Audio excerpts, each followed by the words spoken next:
This is the fifth time I'm recording this intro. Hopefully, I don't have to do this again. So, here it goes. Ladies and gentlemen, welcome back to another Sankarshan Joshi trip. So, this is going to be a solo trip, which means that it's just going to be me talking about randomly what is going on in my mind right now. So, it's the most like unfiltered the random version of me. I just talk what's happening over my head.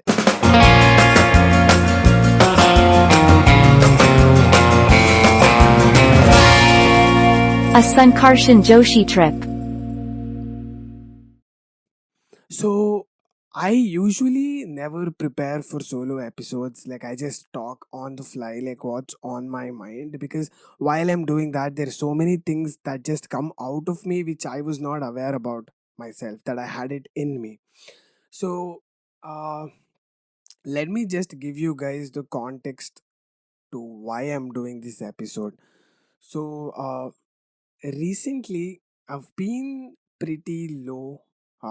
I'm sure like a lot of people are feeling this way because due to this quarantine, due to this whole lockdown, there is nothing really happening. So it's hard to keep yourself motivated and keep doing something. So working out and this podcast have been the only thing that I look up to these days, and this is what makes me happy.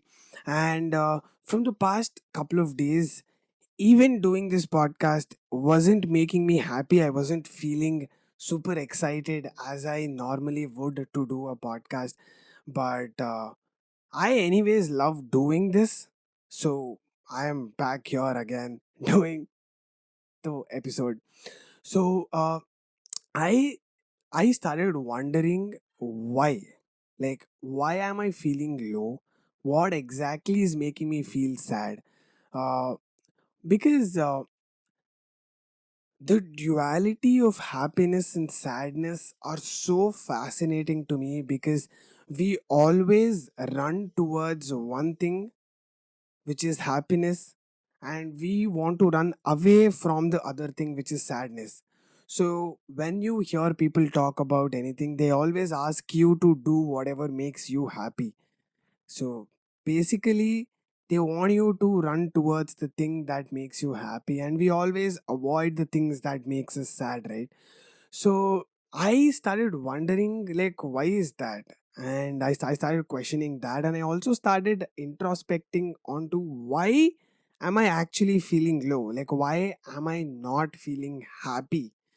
So I put a poll on my Instagram asking my people on Instagram, like my followers, onto like why they feel sad or what exactly makes people feel sad. And I got pretty like fascinating replies. I When I put out this question out on my Instagram asking people why one feels sad, I had one thing in my mind, like I had my answer in my mind onto like why people feel sad, but the replies I got like broadened my horizon. Like there's so many like profound thoughts that people have, and yeah, like these replies actually caught me thinking. Like they gave me an entirely different perspective. So to give a rundown of today's episode, I'll be reading the the most like fascinating replies that I have got for the question, and after this I will be talking my perspective on to why feel like people become sad, or like yeah, it's just like my perspective. So most of the people replied a single word, which is expectation. So Akshay 18 says expectation, and Manoj Kokurched all says over expectations. And yeah, Diksha Bhatt also says expectation. Naman Jain 99 here says our own expectations. So this has been like this has been the majority of the answer, which is expectation. And yeah, I've heard this a lot of people say that expectation is what make makes you feel sad. So, what exactly are you expecting and what exactly is making you feel sad? So, here's what I think. When you expect to feel a certain way, or when you expect someone to make you feel a certain way, I feel that is when you feel sad. Uh when your expectations don't match with reality, that's when you feel sad. And I'm sure like a lot of people would feel the same way. So yeah, that has been like the major answer, which is expectation. And Sanjeevani Agarwal says comparison. So comparison makes one feel sad or unhappy. And in this world of social media, when we are exposed to the entire world, there are so many things out there. Like there's so many people who look a certain way, there's so many people who are achieving a lot of things. You falling into the trap of comparison is inevitable. Like when you see someone, it happens subconsciously. Like you don't choose to compare yourself to something, but like when you're scrolling through Instagram and you see something and you don't have that, let's say you see the best physique and you want that, and you feel that you don't have that, yeah, that will make you feel sad. It's basically when you get aware to what you can have and what you don't have, that gap, and thinking about that gap is what makes people sad. So this is what I am perceiving from the word comparison. And Kirtana Venkatesh here says, you yourself, I mean, you not being able to be your best version of yourself. So, Kirtana Venkatesh says you not being able to be a better version of yourself is what makes you sad. So, here, what exactly do you think is the best version of yourself?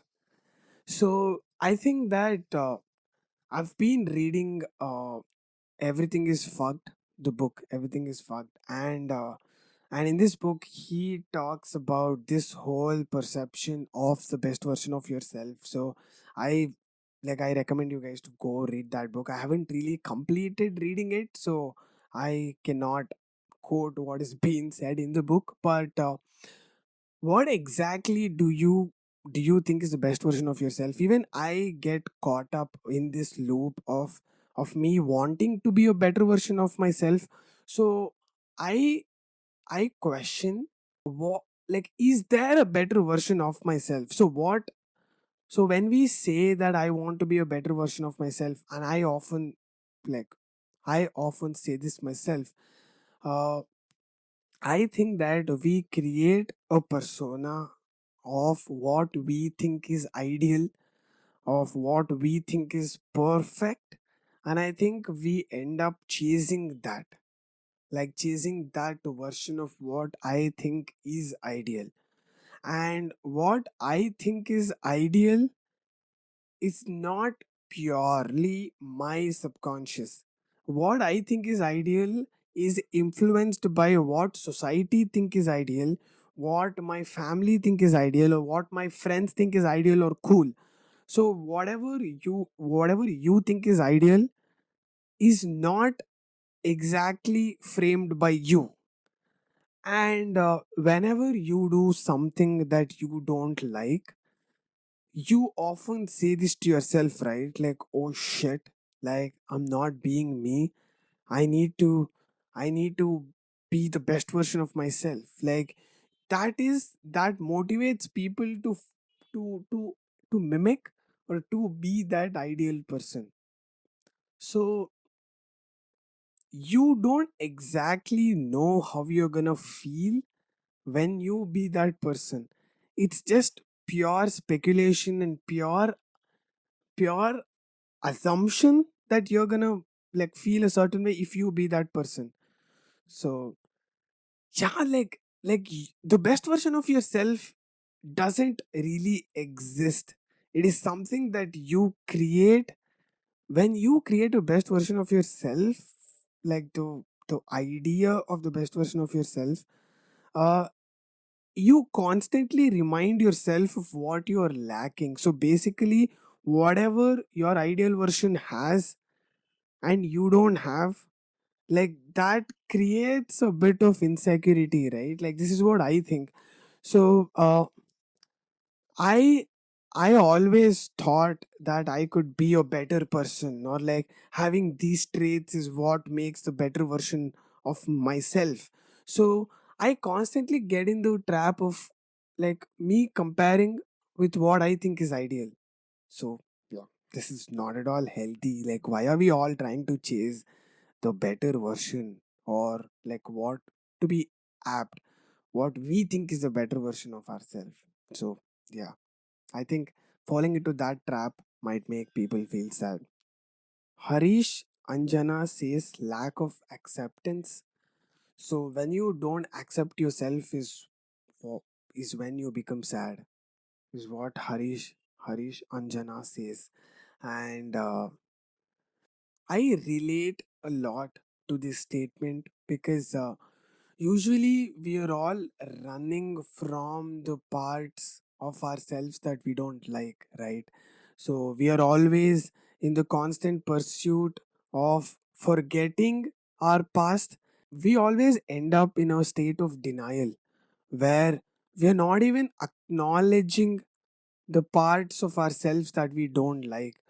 I strongly reflect to this point because I have done this a lot. In my past, I have done things which I don't like. So I constantly run from that. So let's say in my past I've been in a toxic friendship where I've valued this one person a lot, and that person turned out to be a piece of shit basically, and all my efforts into being a loyal friend went in vain because he wasn't loyal himself. So and I felt that I didn't respect myself enough because I was tolerating that toxicity because I didn't respect myself. So this is the conclusion that I came, and and I constantly ran away from that because I didn't want to feel that again. So I constantly kept telling myself that I'm not the same person anymore. Like I'm a better version. I and I'm new. You know, because I didn't want to accept that. Like I wasn't accepting that because I was running from who I was. So, I, like acknowledging your flaws could be very liberating. Like just acknowledging, like you don't have to work on them. I mean, you do, but just acknowledging your flaws or just saying it is okay, I think that takes a lot of effort. Like that takes a lot of guts to just say that I am flawed. Just to say that it takes a lot of energy and thinking. You running away from your mistakes or your flaws and living in denial can make someone sad. I completely agree with this statement. And when I put out this poll, I didn't really expect all these answers. I like when I'm reading this, right? Like I completely agree whatever these people have put out there, and I haven't really thought of them before. So yeah, Rashmi Thitte says there is a thin line between proactive, constructive thinking and negative thinking. So anything you obsess over becomes negative, right? So I've seen a lot of my friends who are very self-critical and who are very self-analytical uh, about whatever they do. They introspect a lot, so which constantly puts them in a loop where they are constantly evaluating themselves. They're being very extremely self-critical. When you're extremely self-critical, what happens is you pick the flaws out, right? So when you constantly pick the flaws out, you might end up feeling insecure because now that you know what your flaws are, it might affect your confidence or motivation. So you might end up insecure. Usually the whole point of introspecting is to find the flaws and correct them, and probably not make those mistakes again, right? Like that's the whole purpose of constructive thinking, or the whole point of being self critical and self analytical. But if you do that in excess, and it becomes hard to pull yourself back from that, especially in someone who is into performance, or someone who is into the creative space. They're always trying to pick the flaws so that they can be a better version of whatever they are doing. Let's say, uh, when I'm doing this podcast, when I pick the flaws out from my podcast, I can work on those flaws, and I can make this podcast better, and I can get better at hosting this podcast. But if I do that in excess, what happens is I lose the confidence to do the podcast. So next time when I'm doing this, like next time when I do the podcast, I constantly keep thinking about all my flaws, and yeah, I might end up not doing the podcast. Like falling in the trap of being extremely self-critical might end up be like leading you there. So that might make one feel sad. The next response that I got, Tanvi says, the self only thinking about me, my problems, what's going to happen to me, is what makes one feel sad. uh, I'm assuming that she's implying overthinking here. Uh, like when I'm thinking only about me, my problems, what is going to happen to me, that might make one feel sad. Uh, I am implying this to be overthinking. A lot of us overthink, right? Like I am not saying this is good or bad, but sometimes when you overthink about negative thoughts, when you overthink about negative things, you end up feeling sad. So when I did my podcast with Apurva Jupudi, we like she's a dance and movement therapist. You can check that podcast out. She's like like talking to a psychologist is so liberating. I've had Neha Taparia, I've had Shivani, who's a sports psychologist. So there are so many things that I learned by just having a conversation with them. So basically, people have a inherent nature. So a lot of them uh, are overthinkers. Like they overthink about certain things only, and they don't really overthink about like different things. But we have all generalized overthinking to be uh, something you shouldn't do, right? Like overthinking, we give a negative connotation to overthinking. So Apurva says that she also overthinks, and she's extremely cautious. Someone who overthinks, right? Uh, they think about all the possibility that could go wrong with whatever you're doing. So if you think about that like constructively, when you think about all the ways that shit could go like wrong, that will open up a possibility for you to be cautious and be aware of all the things that could make shit go sideways. For some people, overthinking works.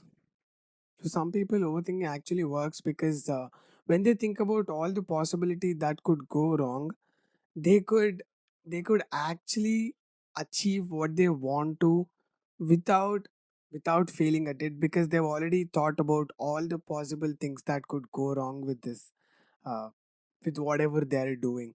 So I think that just generalizing that overthinking is bad or giving a negative connotation to it uh, isn't gonna work. Like that's not the right way to go about it. Like this is what I've learned after talking to Apurva. Tejuvant Anupoju also says that overthinking about negative things is what makes one feel sad. And this overthinking is such a weird, like, I have a hard time articulating uh, what overthinking actually does, or like why it happens, because I'm not a psychologist. But this overthinking has been, this word has been used a lot in general conversation. So like, let's say your friend is thinking something, we say, oh, you're just overthinking, like just stop. How the fuck do you stop overthinking? Like, how can you stop your thoughts? I think that thoughts are very involuntary, just like breathing and like heartbeat. Like, they just happen. Like, you cannot control your thoughts. You can probably control the source, like which determines the thoughts, or like from the source where the thoughts origin, probably like the deep resided trauma.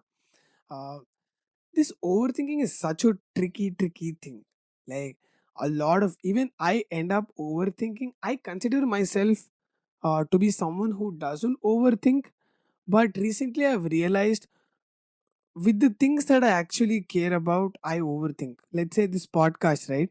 I really care about this podcast, so I end up overthinking uh, about how I could make my podcast better, or like what could I end up uh, doing in my next solo episode, or like which guests to bring on. Yeah, like I think that there my overthinking works.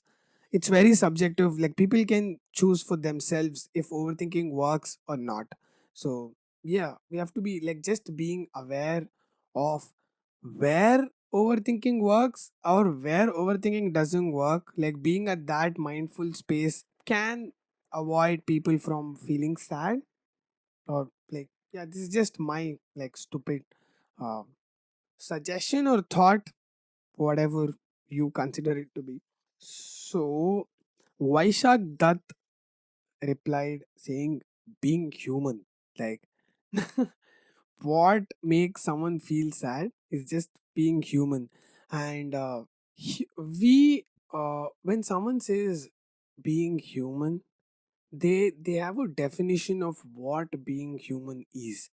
This is very subjective. For Vaishak Dutt, feeling sad, feeling happy, and like embracing all the emotion is being human, or like just feeling a certain thing is being human. To someone, let's say a monk or a sage, being human might be something like, each person has their own definition of what being human is. And to Vaishak Dutt, uh, being human is what makes people sad. I don't know what else to add to this, because emotions are are very are very human, right? uh, a lot of biological, psychological, hormones, like a lot of things determine us feeling happy or sad. So yeah, like thinking from that perspective, being human, like, yeah, like being sad is a part of being human. I think that is all I have to say for this, because there is nothing more I can add to this. November Whiskey says, absence of happiness is what causes people to feel sad. This is the most simplest answer that I have received. Like, the simplicity of this statement is so complex. Uh, this is a quote from Shivi Arora. I recently did a podcast with her, and this is her quote. So I'm just giving credits to her. So, yeah, like the simplicity of the statement, the absence of happiness is what causes sadness. This seems very lame when I first say this, but I feel like this statement is so complex. And this is what brings me to my version, or why I think people are sad, or what makes people sad. So this is a very good segue. And also, Muhammad Shoaib says drop in dopamine levels is what makes people sad. So these two answers will be a really good segue. Absence of happiness is the cause of sadness. I 100% agree with this. Like I was saying initially, the duality of happiness and sadness is so fascinating, because One cannot exist without the other. Happiness cannot exist without sadness, and sadness cannot exist without happiness. Like, white cannot exist without black, and black cannot exist without white. Let's say, let me just take a left turn here and throw in a random example. Let's say you live in Africa and you are only aware about people of your race. I don't know if calling them black is politically correct, but I'm filling in the blank here so that you can fill whatever the politically right thing is. So let's say you have a dark skin tone and you live in Africa, and everywhere you see, all of the people that you know have dark skin tone. So to you, that, like, you're not even conscious about the skin tone. Like, it is just there, like you're not even conscious about it.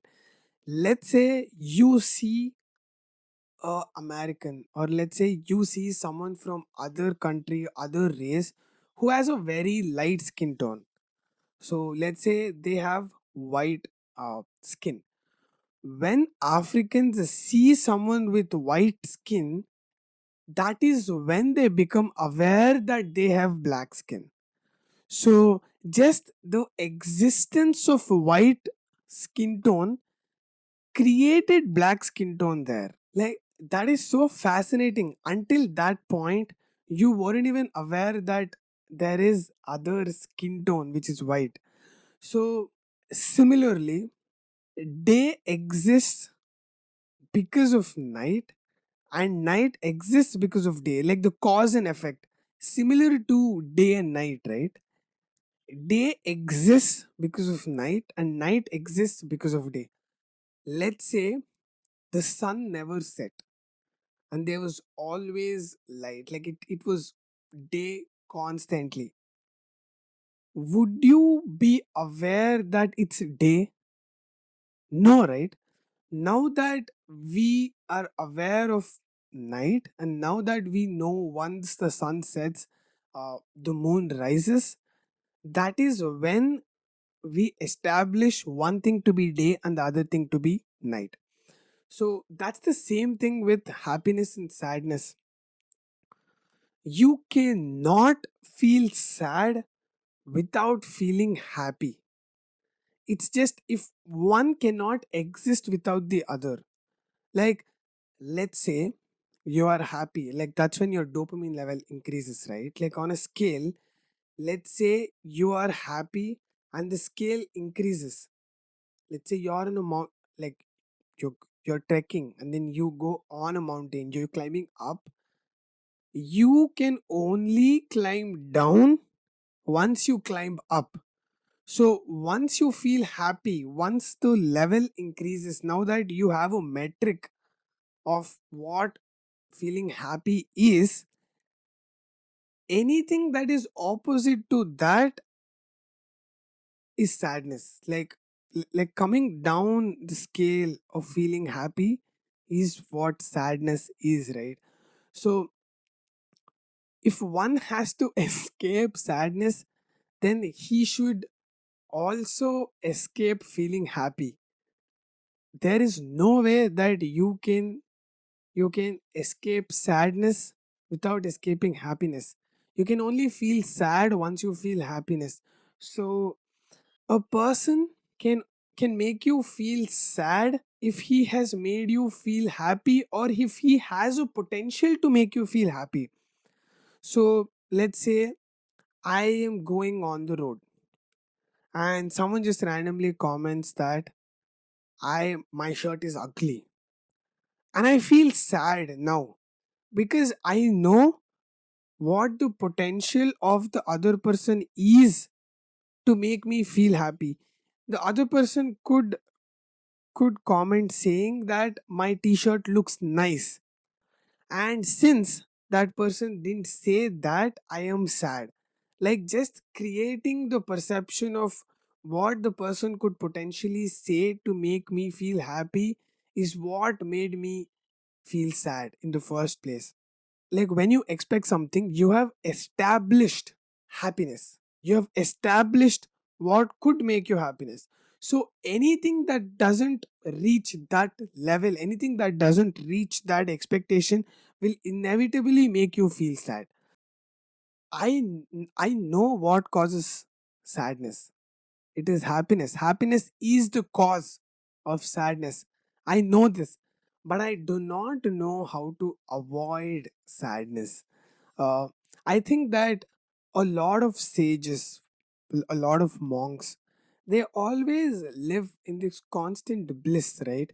They like, I associate blissfulness to a state where you're neither happy nor sad, and you're just living without feeling emotion, without creating what positive is or without creating what negative is, just constantly living without feeling aware of those emotions. That is what feeling blissful is, according to me. And I think that monks and sages, they constantly live in that stage. That is what yin and yang is, right? Like, that is what the whole philosophy of yin and yang is. That the contrast of things, like, that's how the entire universe, that's how the entire world is, right? So let's say good or bad, white and black, they all exist with each other. Like, they cannot exist without one another. A good cannot exist without bad. When you call someone to be a good person, that means you have also defined what it is to be a bad person. Let's say you didn't define what being good is, that means that being bad also doesn't have a definition. So when you create something is when you also create the polar opposite of it subconsciously, you're not even aware of it. So yeah. I think that this is where I end this trip, because I have zero answers. Like, I have no answer. How one avoids sadness? I have no answer to that question. This this trip is just me ideating, like, just like thinking on top of my head onto like what causes people to feel sad. Maybe when you're listening to this, when you are aware of all these things, maybe we will deal things better. Maybe, I'm not sure. So thank you for being a part of my confusion.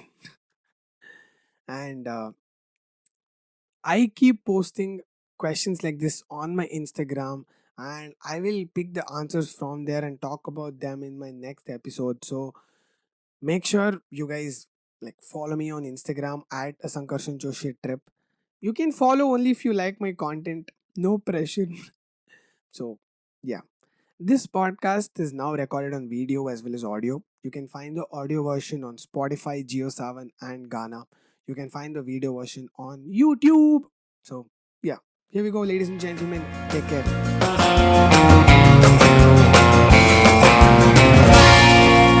A Sankarshan Joshi trip.